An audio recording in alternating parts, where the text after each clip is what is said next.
The very first video that Riders Range did was on the STI Staccato C. We bought the gun shortly after it came out, and it wasn't easy to find a holster for the Staccato C.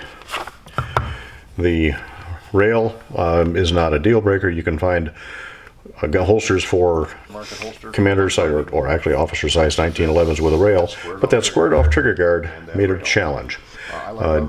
This gun did not fit in standard holsters. So I got a hold of STI, and within 2 days I had a response from them. And I was asking, where can I find a holster for the Staccato C? They referred me to Lobo Gun Leather. Got a hold of Lobo, and lo and behold, on their site they did have the Staccato C listed as one of the guns they make a holster for. So Lobo made not just a holster, but a belt and a magazine pouch flashlight carrier.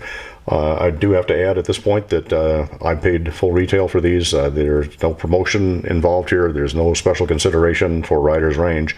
Again, when I ordered these, we hadn't even started the channel yet. But I also wanted a magazine pouch, a pancake style, that would fit a single stack 1911 magazine, and also my everyday carry flashlight, the Phoenix PD35. They obviously don't have flashlights of all the different varieties to be able to make these to order, so I just said make it for a 1-inch barrel flashlight, and it fits very nicely. Never had a problem with it dropping out, and of course the flashlight does have a protected button on the bottom. So let's take a look at the holster first of all.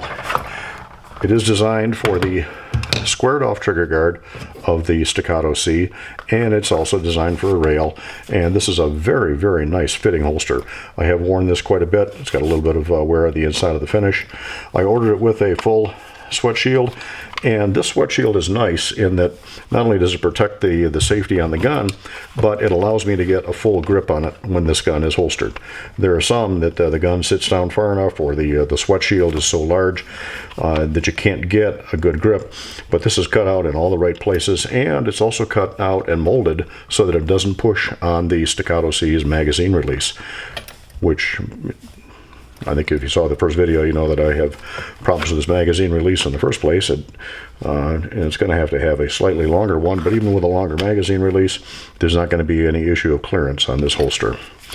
Nicely boned, nicely fitted, logo emblem right there. And when I first got it, I put 2 layers of heavy-duty plastic bag around this and left this in there for a couple of days to finally free it up. Had to do the same thing with the magazine, and right now it's got good tension on it when this is on the belt. It does take a fair amount of effort to pull this out, but again, if I can do a fairly quick draw with it. And of course it does hold the flashlight quite securely. The belt I ordered with the fancy stitching, make it look a little more like a Western belt. A couple of nice touches on this belt. First of all, it is double layered. The edges are very, very nicely finished on this. In fact, they're finished so nice it almost looks like single layer. I didn't order it with 3/4 inch spacing on the holes. I don't know if they would have done that or not. Standard spacing is 1 inch. If you've seen my other videos on the Crossbeat crossover belt or on the Core Essentials versus Next belt, you know that I prefer something that is a little bit more adjustable. So it just means I got to cinch this down a little bit tighter in order to keep the trousers up, particularly the adjustability after a full meal is not quite what I would like. But it is a good, solid fitting belt, and just something about a leather belt that I really like.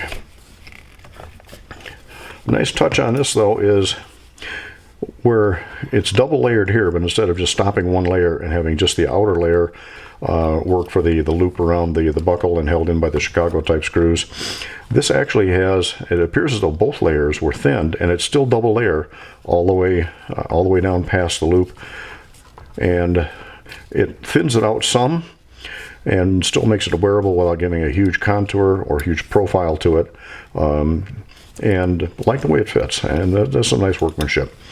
Single stitching all the way across the edge, not recessed on the back side. I don't know if that's going to be a problem. It looks like it's nylon thread, so I don't know if that'll be a problem when if I do a lot of wear with this, but so far I haven't experienced any with any other belts that I've had that haven't had it recessed on the back side.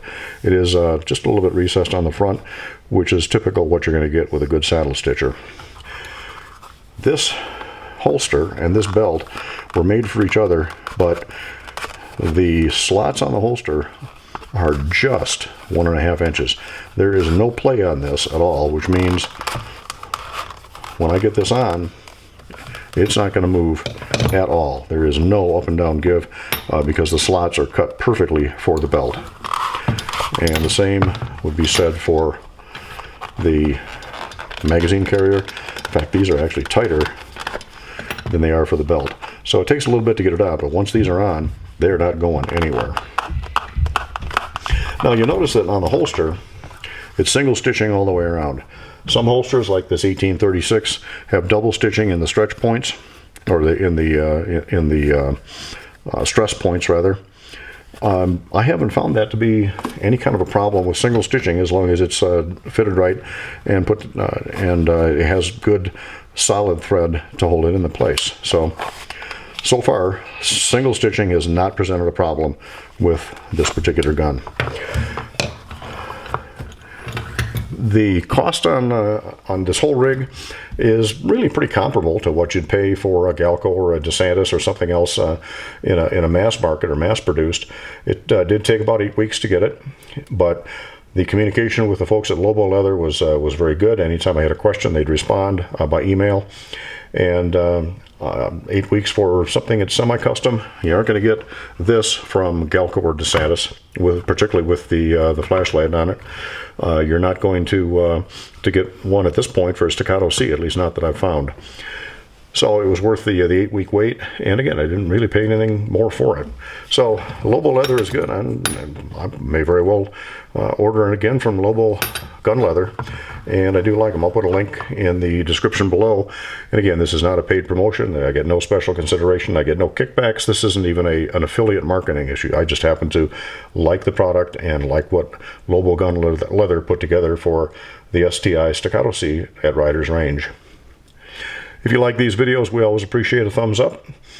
We appreciate if you share this, get the word out that Riders Range exists, and help us build our subscriber base, and which means please subscribe. Please click on notifications so that you can get notified of the next video that comes out.